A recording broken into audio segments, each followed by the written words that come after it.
ओम शांति। जैन दर्शन और ब्रह्मा कुमारी ज्ञान का आज 5वां दिन का पहला पार्ट है।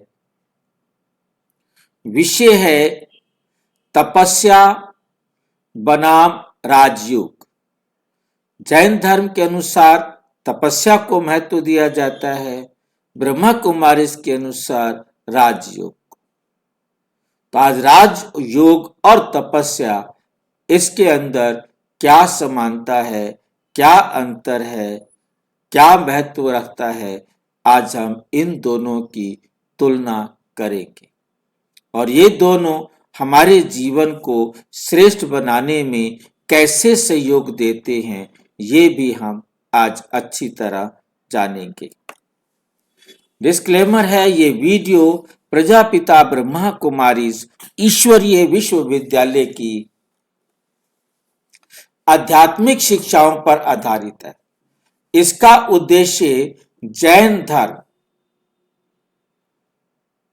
किसी भी धर्म, दर्शन या वैज्ञानिक मत की आलोचना करना नहीं है।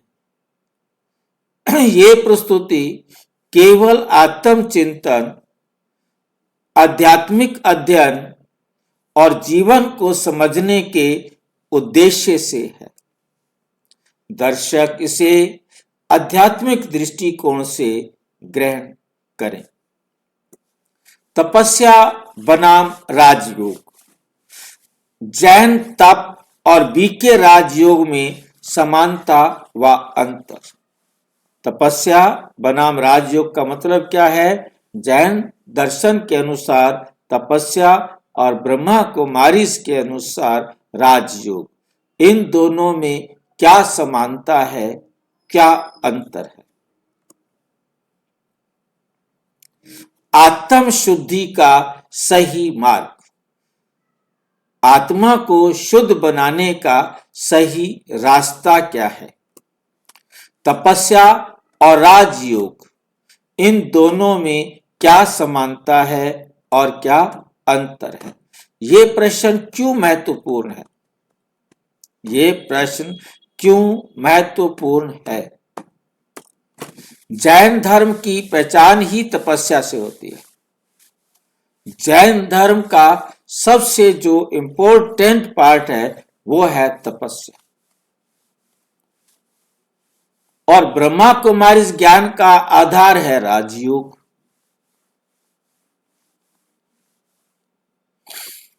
पर मन में प्रश्न उठता है, क्या तपस्या और राजयोग अलग अलग मार्ग हैं? तपस्या और राजयोग अलग अलग मार्ग हैं? क्या ये दोनों अलग अलग हैं? क्या राजयोग तपस्या का विकल्प है? विकल्प जानते हैं ना? मतलब राजयोग तपस्या की जगह पर किया जा रहा है या अलग है? विकल्प का मतलब होता है उससे मिलता जुलता, उससे थोड़ा सा अंतर लेकर के कुछ हो, उसे विकल्प कहते हैं। जैसे अच्छा चाय नहीं है दूध है, चलो दूध दे दो। चाय नहीं है दूध है, कॉफी बना दो चलो। मतलब कुछ भी उसकी जगह पर लिया जाए तो उसे विकल्प कहा जाता है, अल्टरनेट। क्या राजयोग की जगह तपस्या और तपस्या की जगह राजयोग कर सकते हैं? या दोनों का लक्ष्य एक ही है पर तरीका अलग अलग है? क्या दोनों का लक्ष्य एक है, सिर्फ तरीका अलग अलग है क्या? आज हम इस विषय को तर्क, अनुभव और ईश्वरीय ज्ञान के आधार पर समझने का प्रयास करेंगे। मुरली 8 अगस्त 2024। बच्चे, लक्ष्य सबका एक है, आत्मा की शुद्धि, और मार्ग अलग अलग हो सकता है। मार्ग तो अलग अलग हो सकता है, परंतु लक्ष्य क्या है सबका? कि आत्मा शुद्ध हो जाए, आत्मा पवित्र हो जाए, मार्ग अलग अलग है। मार्ग जो है दोनों क्या हैं, अलग अलग हैं। तपस्या क्या है?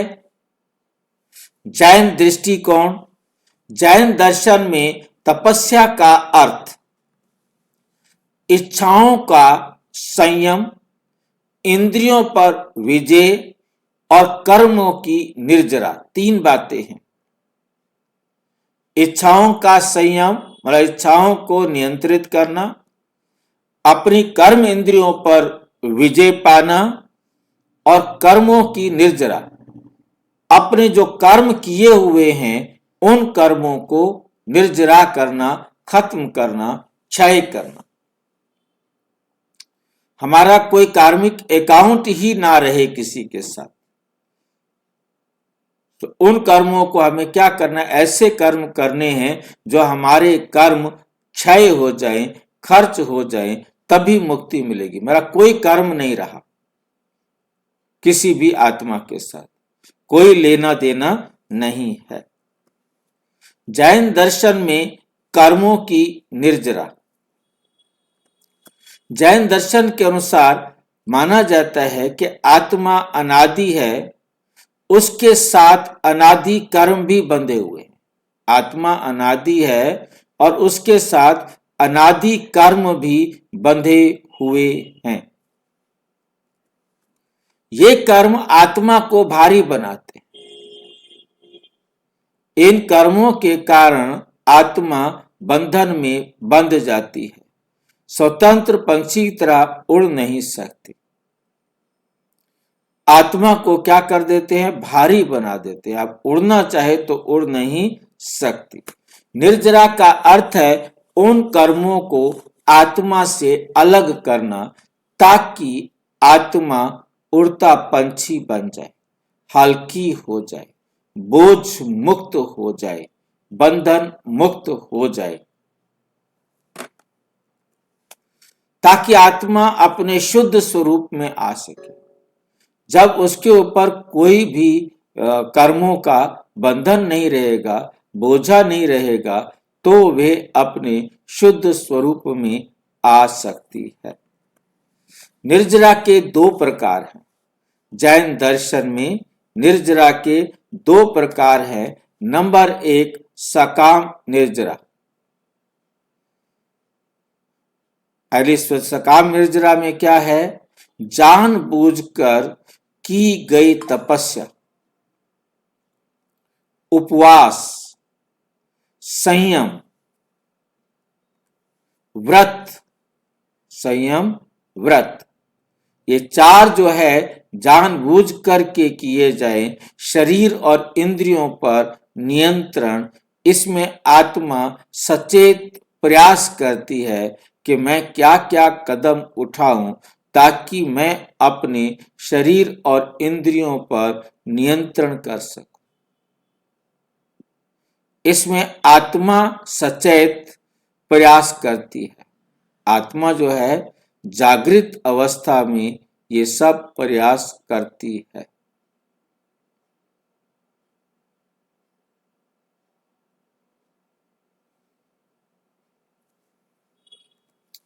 दूसरा है अकाम निर्जरा, नेचुरल पैसिव जिसको बोलते हैं। कर्म अपने समय पर फल देकर स्वयं झड़ जाता है, क्योंकि जो कर्म किया है उसका समय पर फल आएगा और उसके बाद वो झड़ जाएगा, खत्म हो जाएगा। बिना विशेष तपस्या के भी, कोई भी तपस्या किए बिना वो कर्म आएगा, फल देगा और खत्म। ये स्वाभाविक प्रक्रिया है, पर धीमी होती है। मुख्य प्रकार बाह्य तप, उपवास, अयंबिल, एक आसन और तपस्वी जीवन, ये चार जो है ना हमारे पास बाह्य तप में आते हैं। ये उपवास क्या होता है, उपवास क्या होता है, व्रत रखना, जल पानी या खाना कोई भी चीज रोक देना, कि नहीं लेना है। एक आसन पर बैठे रहना, तपस्वी जीवन, तपस्या करते रहना जीवन के अंदर। जो मेन शब्द है एक आयम्बिल है। आयम्बिल को विस्तार से समझने के लिए ऐसा भोजन जो स्वादहीन, सादा और न्यूनतम। स्वाद के लिए भोजन नहीं खाना, स्वाद के लिए भोजन नहीं लेना। जैन मुनियों में जो जैन मुनि होते हैं वो जब भी भिक्षा लेते हैं तो उनके पास एक पात्र होता है। आपको दूध देना है तो उसी में देंगे, आपको दाल देना है तो उसी में देना है, रोटी देना है तो उसी में देना है, और कुछ भी बनाया हुआ है देना है तो उसी में देना है। छाछ देना चाहते हो तो छाछ भी उसी में। मतलब जो कुछ भी देना है वो सब एक ही बर्तन में डाल देंगे और उसको मिलाकर के खा लेंगे, बस। कोई स्वाद नहीं। ये अयम्बिल, ये जैन मुनीस के लिए एक विशेषता है कि वो किसी भी भोजन के स्वाद के, वरना भाई मेरे को तो दूध बहुत अच्छा लगा, आपने मीठा ये बनाई थी चीज ये बहुत अच्छी लगी, वो जो थी हमने उसको पेट के हवाले कर दी ताकि जीवन चले। हमने भोजन का स्वाद नहीं लेना, वरना फिर उसी चीज को खाने की बार बार इच्छा हो।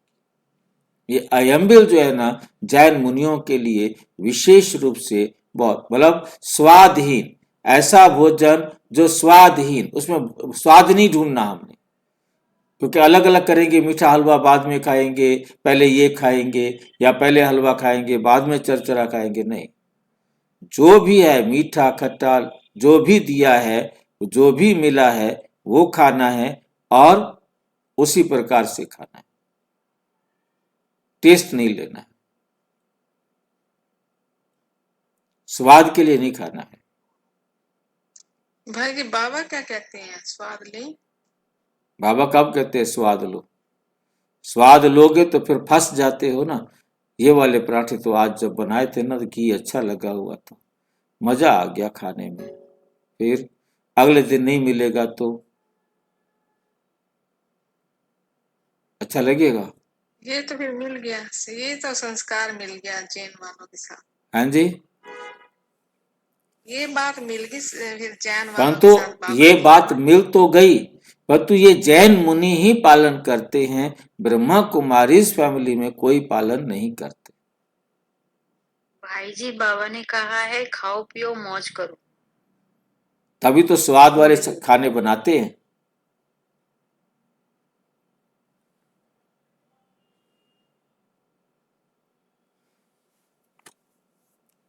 जो स्वादी स्वादी हो,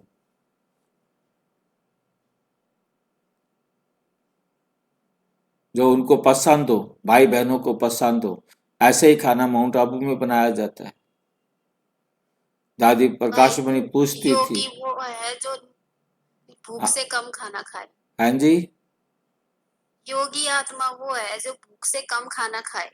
और टेस्टी टेस्टी बनाओ तो काम कैसे खाएंगे, फिर रोजाना थोड़ा मिलता है। और जो वैरायटी ऑफ फूड तो मधुबन में भी होता है। मैं वही तो बता रहा हूँ, जो वैरायटी फूड जो है मधुबन में मिलता है, तब बताओ कैसे छोड़ देवें। तो भाई जी हाँ बाबा जी। कहते लोभ भी आ गया फिर साथ में, फिर कहाँ बाबा की श्रीमत पर हुए सब ये? अब आप हमारी क्लास लेने लग रहे हो। आयम्बिल समझ में आ गया? आयम्बिल में व्यक्ति दिन में केवल एक बार भोजन करता है, बस। भोजन में नमक, तेल, घी, चीनी, मसाले, दूध, दही आदि का त्याग होता है। नमक, तेल, घी, चीनी, मसाले, दूध, दही, इन सब का क्या होता है? त्याग। पर भाई ये कैसे जीवन हो जाएगा अगर ये सब छोड़ देंगे, तो कुछ तो रहेगा ही नहीं इसमें। अब इसलिए मैं थोड़ा आगे चला आया, नहीं तो वहीं बैठे रहते। मैं दूध इसलिए नहीं पीते क्योंकि दूध भी शाकाहार नहीं मानते, मांसाहार मानते हैं जैन धर्म वाले। वो कहते हैं उसका दूध वो उसके लिए बना है, गाय के बछड़े के लिए, ठीक है ना, और वो जो है ना दूध मांसाहार है। तेल, घी, चीनी, मसाले, दूध दही आदि का त्याग। घी भी नहीं खाना, सोच लो, तेल भी नहीं खाना, नमक भी नहीं खाना, चीनी भी नहीं खानी, मसाले भी नहीं खाने। सिंपल जो भोजन मिल गया वो खा लेना है। भोजन उबला हुआ, बिल्कुल सादा और बिना स्वाद का होता है। जड़ नहीं खाते हैं जैनिस, जड़ की कोई भी चीज नहीं खाएंगे। जो ऊपर ऊपर उगती है केवल वही चीजें खाएंगे। जड़ वाली कोई चीज नहीं खाते, जैसे मूंगफली है वो नहीं खाएंगे, गाजर है नहीं खाएंगे, आलू है नहीं खाएंगे, मूली है क्यों नहीं भाई खाएंगे। जी? हाँ जी, क्यों जड़ वाली उन्होंने नहीं नियम खाते? बनाया ना भाई। चाइनीज जो है आलू नहीं खाते हैं, क्योंकि जो जो सब्जियां जड़ में पैदा होती हैं, जमीन से नीचे पैदा होती हैं, उनको नहीं खाते। सिर्फ जमीन से ऊपर वाली चीजें खाते हैं। और उसमें अब आपको समझ में आ गया कि वो तपस्या कर रहे हैं। वो नमक नहीं खाते, तेल नहीं खाते, घी नहीं खाते, चीनी नहीं खाते, मसाले नहीं खाते, दूध दही नहीं लेते। भाई जी खाते क्या है ये तो बताइए। जो इनके बाद बच गया वही खाते। अब क्या बचा है? दाल दाल खाएंगे, दाल में ना चीनी डालेंगे ना नमक डालेंगे, दाल क्या खाएंगे? ऐसा है चल कि कैसे पाते हैं, शरीर को कैसे चलाते हैं फिर? शरीर तो बात देखिए, उनका तपस्या है भाई। वो इस संसार को, मतलब संसार के वशीभूत नहीं होते ना। वो दवाई भी नहीं खाते, कुछ भी हो जाए मरना मंजूर है, परंतु दवाई नहीं खाना है।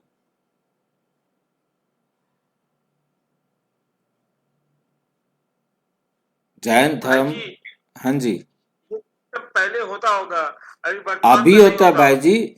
जो जैन धर्म को अच्छी तरह मानते हैं उनके लिए ये है। बाकी तो जो फॉलोवर्स हैं वो तो कुछ नहीं करते, वो तो सब कुछ खाते हैं। पर तो सब कुछ खाने में आजकल वो जैन, बाकी ये चीजें जैन घर में नमक मसाले दूध वगैरह तो यूज कर लेते हैं, पर तो इसको जड़ वाली चीजों को वो भी नहीं खाते मेरा जैन एक धर्म। दोस्त है भाई जी, जैन है, वो डीम खाता है, अंडा खाता है, जैन है वो। भाई पैदा जैन के घर हुआ, जैन थोड़ा कहेंगे उसको। उसको जैन तो नहीं कहेंगे ना। भाई जब पैदा जब जैन घर में हो तो ब्राह्मण घर में जब पैदा होगा तो ब्राह्मण ही कहलाएगा वो। ऐसे तो बीके कहला सकता है, यदि वो भी अंडा खाए तो उसको कोई रोकेगा क्या। बात समझने की है कि धारणाओं की बात है। यहां पर धारणा की बात हो रही है। उनके अंदर ये धारणा बहुत अच्छी तरह धारण की जाती है, ताकि वो अपने आप को, इस देह को इतना महत्व नहीं देते हैं। देह को सिर्फ ठीक है, इसको भोजन खिलाना है, एक टाइम भोजन खिलाना है और सिंपल सा खाना खिलाना है, कोई हमने टेस्ट नहीं लेना है, हमें आसक्ति नहीं हो भोजन के प्रति भी। भोजन उबला हुआ, बिल्कुल सादा और बिना स्वाद का होता है, उसमें कोई स्वाद नहीं होता। बाकी जो जो जो भोजन होता है वो भी यदि आप कभी खा के देखेंगे तो आपको वो भी बहुत स्वाद लगेगा।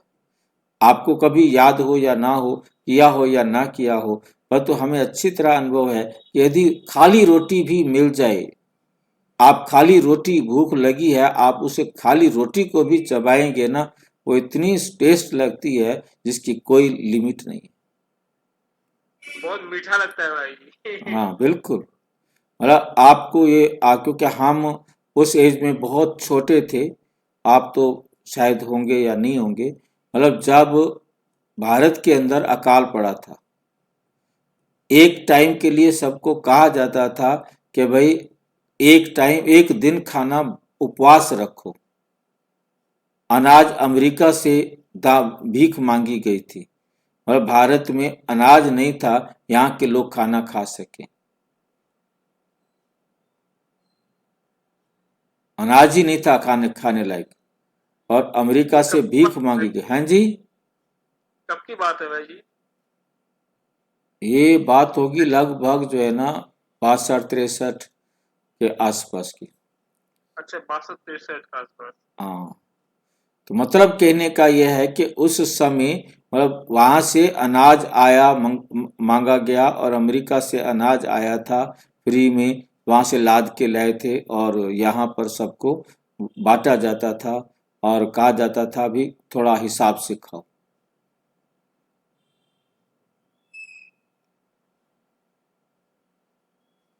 अयंबल का उद्देश्य क्या है? ऐसा जीवन जैन दर्शन के अंदर क्यों रखा गया?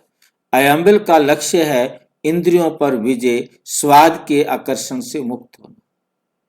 इंद्रियों पर वह विजय प्राप्त करनी है और स्वाद से हमको क्या रहना है कि आकर्षण से मुक्ति।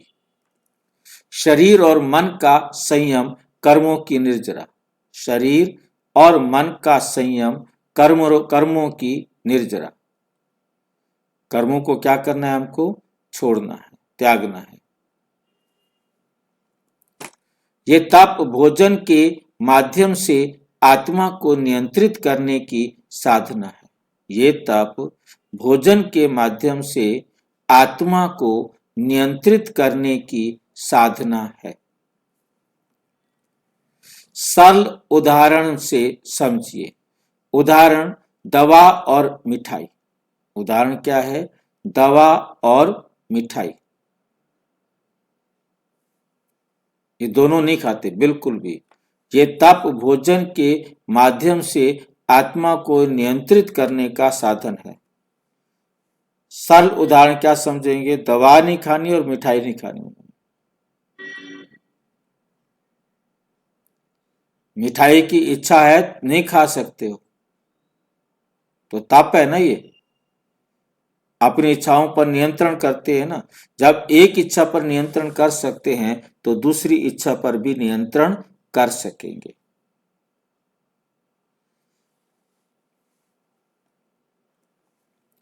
मिठाई स्वाद बढ़ाती है। मिठाई एक बार खा लो तो आपको टेस्ट आएगा, रोटी खाने को दिल नहीं करता। मिठाई मिठाई मिठाई मीठा एक ऐसा है जो एकदम हमारी इच्छाओं को बढ़ाता है, खाने की इच्छा को बढ़ाता है। दवा शरीर को ठीक करती है, स्वाद नहीं देखती। अब दवाई इसलिए नहीं खाते कि हमें शरीर को हमने जो है ना क्या बोलते हैं, कोई भी ऐसी चीज नहीं देनी, चाहे वो हमारा शरीर जाता है तो जाए, हमें इस शरीर से कोई मोह नहीं है, इस शरीर से कोई अटैचमेंट नहीं है। स्वाद नहीं देखती, शरीर को ठीक करती है, स्वाद नहीं देखती, उसके बावजूद भी उसे नहीं खाया जाता। अयंबल में भोजन को दवा की तरह लिया जाता है, स्वाद के लिए नहीं कि यही हमारे शरीर का भोजन भी है और यह हमारे शरीर के लिए दवाई भी है। स्वीट भी यही है और मेडिसिन भी यही है। मतलब भोजन में ऊपर की जो दुनिया की चीजें हैं, जो मतलब जड़ में नहीं होती हैं और ऊपर होती हैं, उनको इस्तेमाल किया जाता है, परंतु दवाई के रूप में। और इसके लिए नहीं कि भी है ना क्या बोलते हैं, स्वाद के लिए नहीं। चाहे वो कोई भी पत्ते हैं, कोई भी सब्जी है, कुछ भी है, मतलब वो इसलिए डालते हैं ताकि उन चीजों को, ताकि जो दवाई के रूप में शरीर को ठीक रखे, बीमारियों को ठीक करे। भाई जी, हाँ जी, भाई जी, इसमें क्या लॉजिक है भाई जी? जमीन के ऊपर जमीन के नीचे क्या लॉजिक है भाई जी? देखिए उन्होंने जो नियम बना दिया, वो नियम के लिए कोई लॉजिक की जरूरत नहीं होती। अब उन्होंने दिया है कि हमने जड़ की जो धरती के नीचे उत्पन्न हुई है, वो जो है ना नहीं खानी है तो नहीं खानी, बस। उसको उन्होंने पागल बन के किस रीति से समझाया, वो विषय अलग से गहरा है, उसको फिर हम कभी देखेंगे। आपके इस प्रश्न को क्यों नहीं खाते हैं। अयंबिल और उपवास में अंतर, नहीं तो आज का प्रश्न पूरा नहीं होगा ना। अयंबिल और उपवास में अंतर। अयंबिल और उपवास दोनों में क्या अंतर है? दिन में एक बार भोजन, पूर्ण भोजन त्याग। मतलब उसमें क्या है, अयंबिल में दिन में एक बार भोजन करना है, और उपवास में क्या होता है कि पूर्ण भोजन त्याग, भोजन खाना ही नहीं है। एक बार भी खाना नहीं है तो उपवास, और यदि एक बार भोजन किया तो वो आयम्बिल। भोजन सादा, और उपवास में कोई भोजन ही नहीं है, सादा का क्या, कोई भोजन ही नहीं है। आयम्बल में स्वाद का त्याग, और उपवास में स्वाद भी गायब और भोजन भी गायब, दोनों गायब, दोनों का त्याग। संयम पर केंद्रित, मतलब उसमें क्या है, आयम्बिल में तो क्या है कि संयम रहता है कि ये चीजें खानी है बाकी नहीं खानी है, इस पर केंद्रित रहता है। सहन शक्ति पर केंद्रित, कि हमने भोजन खाना ही नहीं, अपनी सहन शक्ति को बढ़ाना, कि शरीर के अंदर डिमांड हो रही है परंतु हमें भोजन नहीं देना, बुद्धि भी उधर नहीं रखनी है। सहन शक्ति पर केंद्रित, अपना ध्यान सहन शक्ति पर लगाना है कि कितना हम सहन कर सकते हैं। 12 घंटे, 14 घंटे, 24 घंटे, 48 घंटे, कितने दिन तक हम बिना खाए रह सकते हैं, ये सहन शक्ति पर निर्भर करता है। आध्यात्मिक अर्थ, आयम्बिल केवल पेट को खाली रखना नहीं, इसका गहरा अर्थ है मैं स्वाद नहीं आत्मा हूं, मुझे स्वाद नहीं लेना, मैं तो आत्मा हूं, मैं ये शरीर नहीं हूं, मैं इस शरीर के स्वाद के दीवाना नहीं हूं, मैं इस शरीर के अधीन नहीं हूं, मैं इस शरीर का मालिक हूं, मुझे वो खाना देना है इस शरीर को जिससे ये शरीर चलता रहे, बस शरीर से मैं काम कर सकूं, वो एक टाइम भोजन देना काफी है।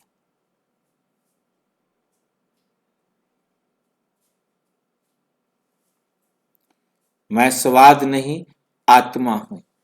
जब व्यक्ति स्वाद से ऊपर उठता है तो धीरे धीरे ऊपर उठता है तो धीरे धीरे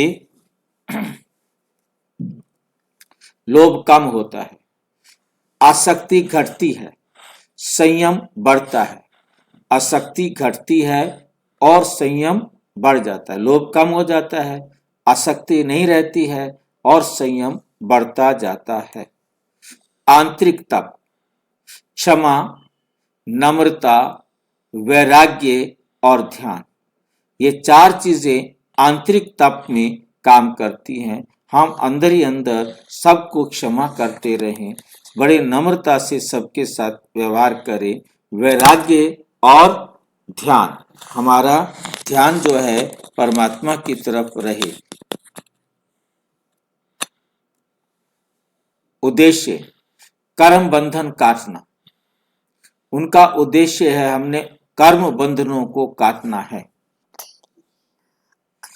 आत्मा को हल्का करना, आत्मा को क्या करना है, हल्का करना है, मोक्ष की ओर बढ़ना है।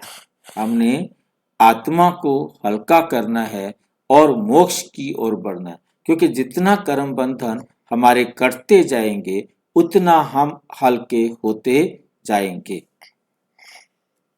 उदाहरण, जैसे कपड़े पर जमी गहरी गंदगी को कठोर रगड़ से हटाया जाता है। जैसे कपड़े पर कोई गहरी गंद, कोई दाग लग गए हों तो उनको रगड़ करके कठोर रगड़ना पड़ता है, तभी वो हटेंगे, वरना प्यार से तो हटने वाले नहीं हैं।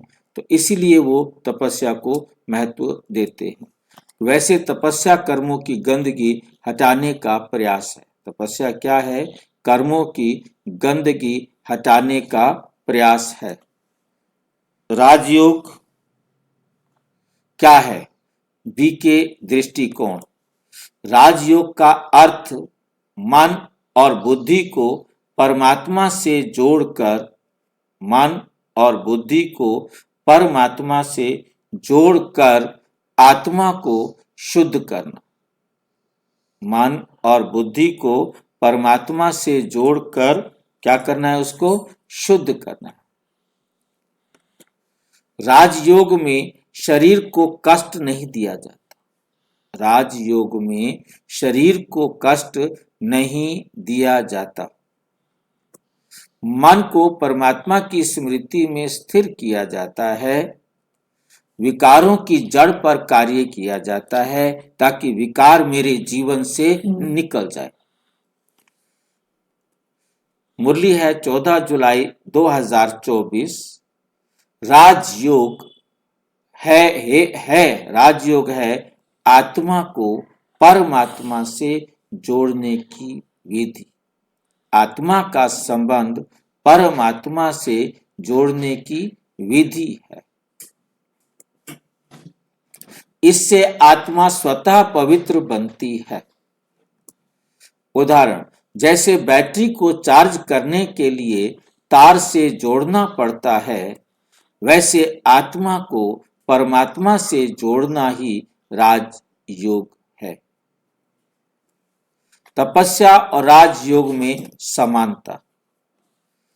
नंबर 1, लक्ष्य की समानता। नंबर 1 क्या है? लक्ष्य की समानता। तपस्या का लक्ष्य आत्म शुद्धि। तपस्या का लक्ष्य क्या है? आत्म शुद्धि, आत्मा को शुद्ध करना। राजयोग का लक्ष्य आत्म शुद्धि। लक्ष्य की समानता क्या है? तपस्या का भी लक्ष्य है आत्मा को शुद्ध करना, और राजयोग का लक्ष्य क्या है? आत्मा को शुद्ध करना। मुरली है 2 जून 2024। चाहे कोई तप करे या योग, चाहे कोई तप करे या योग, लक्ष्य आत्मा को पवित्र बनाना ही है। ये बाबा ने कहा कि दुनिया में चाहे कोई तप करे या योग करे, परंतु लक्ष्य क्या है? लक्ष्य क्या है दोनों का? आत्मा को पवित्र बनाना ही है। विकारों से मुक्ति। नंबर 2, दोनों मार्ग क्रोध, लोभ, अहंकार को समाप्त करना चाहते हैं। नंबर 3, संयम का महत्व। तपस्या बाह्य संयम है, राजयोग आंतरिक संयम है। तपस्या बाह्य संयम है और राजयोग आंतरिक संयम। उदाहरण, दोनों ही बीमार को ठीक करना चाहते हैं। दोनों ही बीमार को ठीक करना चाहते हैं। एक दवा से, दूसरा सर्जरी से, ऑपरेशन करके। एक दवा से और दूसरा ऑपरेशन करके। उद्देश्य स्वस्थ ही है। दोनों का उद्देश्य क्या है? स्वस्थ है, वे किसी तरीके से स्व में स्थित हो जाए। एक दवा से और दूसरा सर्जरी से, ऑपरेशन से। नंबर 5, तपस्या और राजयोग में मुख्य अंतर। दोनों में अंतर क्या है? विधि का अंतर। अब हम दोनों को देखेंगे। नीले रंग में तपस्या को देखेंगे और लाल रंग में राजयोग को देखेंगे। शरीर आधारित। तपस्या का आधार शरीर है, और जबकि राजयोग का आधार आत्मा है। दोनों में अंतर समझना है। कष्ट सहना। तपस्या में कष्ट को सहन करना है, परंतु राजयोग में स्मृति में स्थिर रहना है, क्योंकि ये आत्मा का काम है। शरीर का इसमें कोई उपयोग नहीं। तपस्या का संबंध शरीर के साथ है, इसलिए राजयोग का संबंध आत्मा के साथ है। रोकने का प्रयास। शरीर के द्वारा रोकने का प्रयास। शरीर को बदलने की शक्ति, आत्मा में बदलने की शक्ति काम करती है। यहाँ रोकते हैं। एक टांग पर खड़े रहना है, उल्टे लटके रहना है, पानी में बैठे रहना है, ठंडे पानी में बैठना है, धूप में बैठना है, चारों तरफ अग्नि जला के बैठना है, तप करना है शरीर को, जिसमें दुख कह सकते हैं, परंतु क्योंकि वो समझते हैं कि हमारे लिए कल्याणकारी है, तो उसके द्वारा होने वाला कष्ट भी दुख महसूस नहीं होता।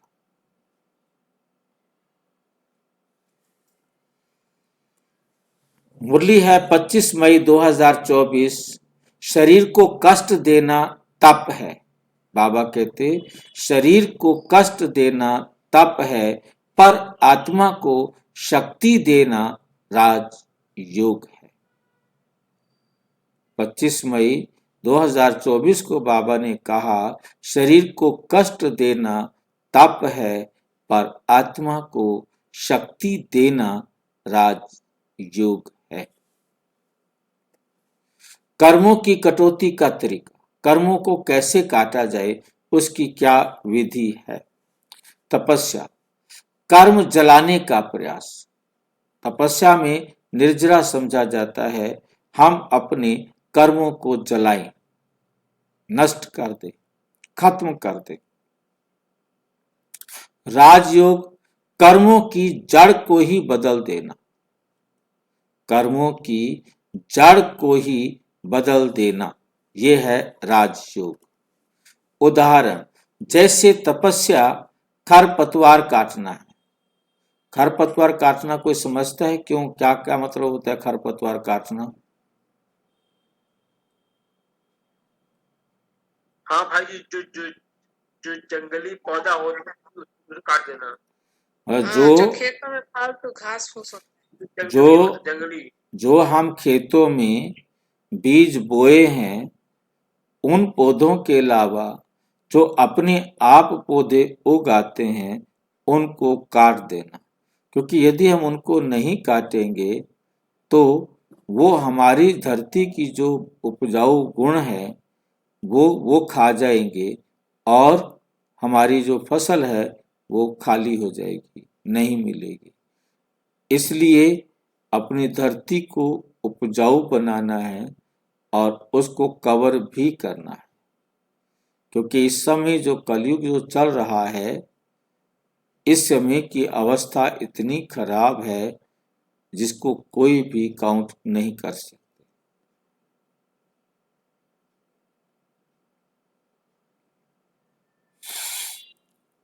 तो खरपतवार को क्या करना है, हमें काट देना है। फालतू जंगली पेड़ पौधे, पेड़ तो नहीं कहेंगे, पौधे उगाए हैं, उनको क्या करो, काट।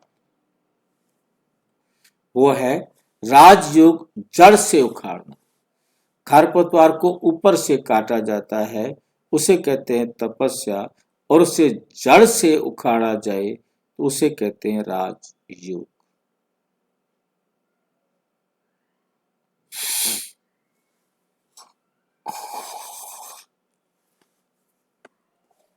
एग्जाम्पल दीजिए भाई यहाँ पर। जैसे जैसे आप देखते हो कि पेड़ हम ऊपर ऊपर से काट दिया और तो जड़ तो उसकी रह गई है, फिर जड़ दोबारा फूट जाएगी। राजयोग जड़ से काटने का काम करता है और तपस्या जो है ना ऊपर ऊपर से काटती है।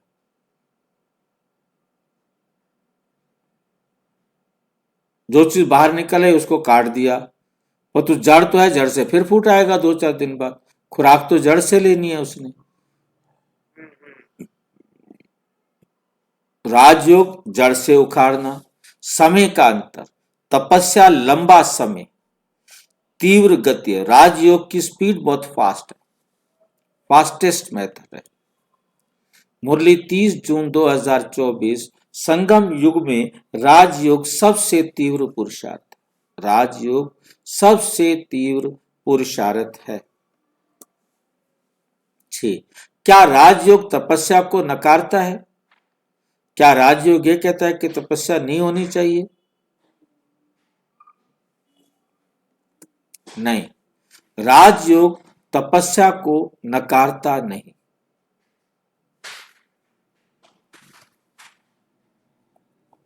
बल्कि उसे सहज और आंतरिक बना देता है। तपस्या को भी क्या बना देता है? सहज और आंतरिक बना देता है। राजयोग में तप शरीर पर नहीं, तप मन और बुद्धि पर होता है। तप किस पर होता है? मन और बुद्धि पर होता है। मुरली 18 सितंबर 2024। सच्ची तपस्या है मन को विकारों से मुक्त करना, मन को विकारों से मुक्त करना। नंबर 7, जैन तपस्या प्लस राजयोग, पूर्ण संतुलन, पूरी तरह से उसको क्या करता है, बैलेंस करता है। यदि जैन संयम प्लस बी के आत्म स्मृति मिल जाए, ये दोनों आपस में मिल जाए, जैन संयम और बी के आत्म स्मृति मिल जाए तो तप सहज हो जाता है, अहंकार नहीं आता है। तो तप क्या हो जाएगा, सहज हो जाएगा और अहंकार नहीं आता। आत्मा शीघ्र शुद्ध होती है, आत्मा बहुत जल्दी शुद्धता पवित्रता को प्राप्त कर लेती है। उदाहरण, जैसे एक पंख तप है, एक पंख तप है और दूसरा पंख योग है, दोनों से ही आत्मा उड़ सकती है। एक पंख से उड़ सकेगी क्या? राजयोग और तपस्या दोनों मिल जाएं तो सहज रीति से सफलता प्राप्त हो सकती है। वर्तमान समय में कौन सा मार्ग अधिक उपयुक्त है? आज के समय में शरीर कमजोर है, मन अधिक अशांत है, समय सीमित है, इसलिए राजयोग बराबर तपस्या का आधुनिक, सुरक्षित और शक्तिशाली रूप। मुरली 9 अक्टूबर 2024। अब तप शरीर से नहीं, मन बुद्धि से करना। अब तप शरीर से नहीं, मन और बुद्धि से करना है। निष्कर्ष, तपस्या और राजयोग विरोधी नहीं है, दोनों का लक्ष्य एक है, फर्क केवल विधि और गति का है, स्पीड का अंतर है।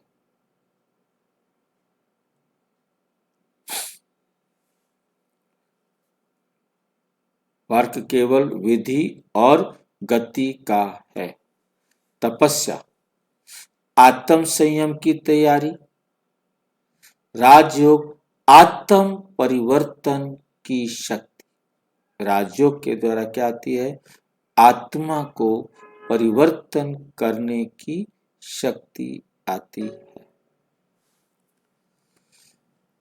जो आत्मा संयम भी रखे और राजयोग भी करे, संयम भी रखे और राजयोग भी करे, वही आत्मा सच्ची तपस्वी और सच्ची योगी कहलाती है।